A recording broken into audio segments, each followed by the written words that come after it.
मैं आभार प्रकट करता हूँ कि उन्होंने मुझ पर एक बार पुनः विश्वास किया। प्रवक्ता मैं आज से वर्षों पहले भी रहा हूँ। मैं निश्चित रूप से मानता हूँ कि झारखंड में पुनः भारतीय जनता पार्टी की सरकार बनेगी और अच्छा काम करेगी। सीधा मैं जानूंगा कि अमरप्रीत सिंह का कि इस चुनाव में क्या खासा इनका सपोर्ट रहेगा भाजपा, क्योंकि वापस से पार्टी में ये वापस आया, तो ये क्या सपोर्ट, क्योंकि अगर बात के कल पूर्वी विधानसभा से प्रत्याशी जो पूर्णिमा दास साहू जी, वो भी आपसे आशीर्वाद प्राप्त किए और तुरंत उसके बाद सूचना आपको प्रदेश प्रवक्ता मतलब फिर से देखिए, ये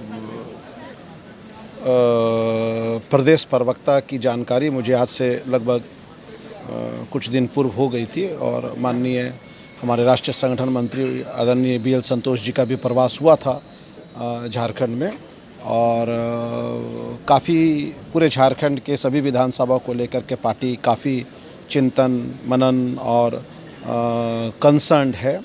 और मुझे लगता है कि जहाँ तक कार्यकर्ता की बात होती है तो भारतीय जनता पार्टी भले विश्व की सबसे बड़ी राजनीतिक दल है संख्या बल के दृष्टिकोण से और अलग अदरवाइज भी, लेकिन सभी कार्यकर्ताओं का ध्यान रखना, उनका मान सम्मान को रखना, उनका उचित लाभ लेना और उनको तराशना, संवारना, समाज हित और राष्ट्र हित का निर्माण में जो भारतीय जनता पार्टी आगे बढ़ रही है उसके लिए कार्यकर्ताओं को समय समय पे प्रोत्साहित करना, ये मुझको लगता है कि भारतीय जनता पार्टी की एक अपनी अलग शैली है। मैं हमारे जितने भी केंद्रीय नेतृत्व हैं और हमारे राज्य के जितने भी हमारे माननीय नेतृत्वकर्ता हैं, अधिकारीगण हैं, मैं आभार प्रकट करता हूँ कि उन्होंने मुझ पर एक बार पुनः विश्वास किया। प्रवक्ता मैं आज से वर्षों पहले भी रहा हूँ, लगातार 8 साल के लगभग सेवा मैंने दी है। ये रही बात चुनावी दृष्टिकोण की, तो अभी चुनाव का दौर चल रहा है, आचार संहिता लग गई है, चारों तरफ आज नामांकन और ये हो रहा है। कल अंतिम दिन भी है नामांकन का और पहले फेज़ का चुनाव, फिर दूसरे फेज़ का चुनाव, फिर आपका रिज़ल्ट भी आना है।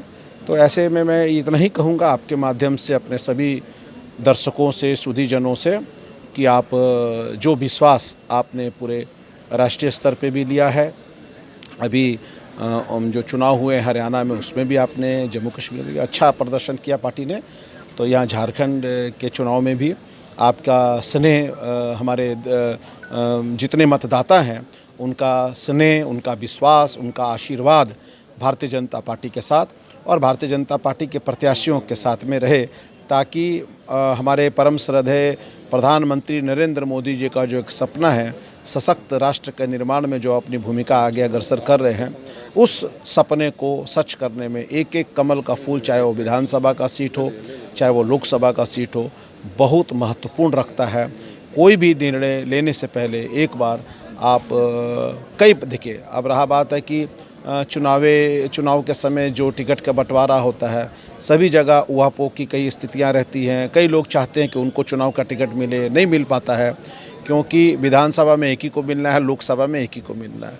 3-3.5 लाख का पॉपुलेशन है, टिकट तो पार्टी का किसी एक ही को मिलेगा। तो सभी पार्टियों में बात करें भैया बगावत की, तो जो पुराने पार्टी के लोग इतना कर्मठ जो कार्य कर रहे थे, लेकिन यहाँ टिकट की अगर हम बात करते हैं तो जो नाम सामने टिकट जी मिलने के बाद आया, उसके बाद लोग पार्टी से इस्तीफा देकर मतलब चुनाव मैदान ऐसा होता है।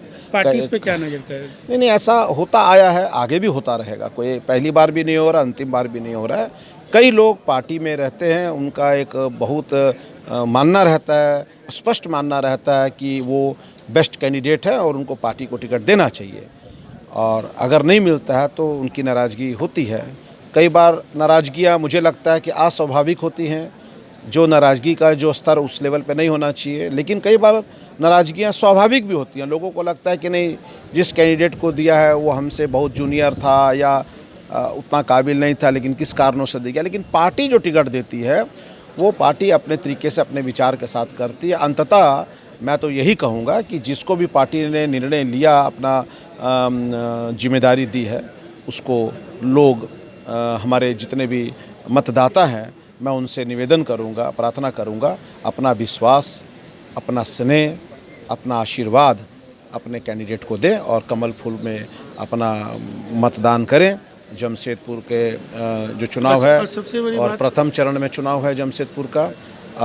आप घर से निकले, मतदान करें, मतदान के दिन सभी का मतदान करवाएं, यही मेरा निवेदन है। और मैं निश्चित रूप से मानता हूं कि झारखंड में पुनः भारतीय जनता पार्टी की सरकार बनेगी और अच्छा काम करेगी। एक सवाल और है, अभी कुछ घंटों में ही जो झारखंड चुनाव प्रभारी है और असम के मुख्यमंत्री हिमंता बिस्वा भी पहुंचने वाले हैं, खास साहब से मुलाकात भी होगी, चुनावी चर्चाएं भी हाँ, होंगी। वो तो माननीय हेमंत बिस्व शर्मा जी यहाँ पर चुनाव के दृष्टिकोण से यहाँ पर उप प्रभारी के रूप में हैं। उनका आज जमशेदपुर दौरा है और इस निमित्त अभी उनको जाना है। नामांकन में कई जगह जाएंगे और भी कई जगह जाएंगे। ऐसे में उम्मीद करता हूँ कि हमारे यहाँ भी वो आएंगे। अब देखना पड़ेगा कि उनकी आज की समय का क्या तकाजा है। कार्यकर्ता तो यहाँ पर आए हुए हैं उनका स्वागत करने के लिए, और बाकी देखते हैं। अभी शायद रांची से वो निकलने वाले हैं। बहुत बहुत धन्यवाद। जी, तो ये आपने सुना कि प्रदेश प्रवक्ता अमरप्रीत सिंह काले जी को उन्होंने पूरे चीज़ को लेकर जनता के बीच में रखा कि पार्टी जो एक तत्पर है और सारा कुछ है, चुनाव में सपोर्ट जनता उन्हें करे। और जहाँ तक बात है कि अब देखना आने वाले 23 तारीख को है कि जनता किसे चुनती है, सरकार किसकी बनती है। तो इन सारी चीज़ों पे हमारा ध्यान रहेगा। और जहाँ तक बात करें तो 99 न्यूज़ के साथ आप बने रहिए। मैं जमशेदपुर से वरुण कुमार।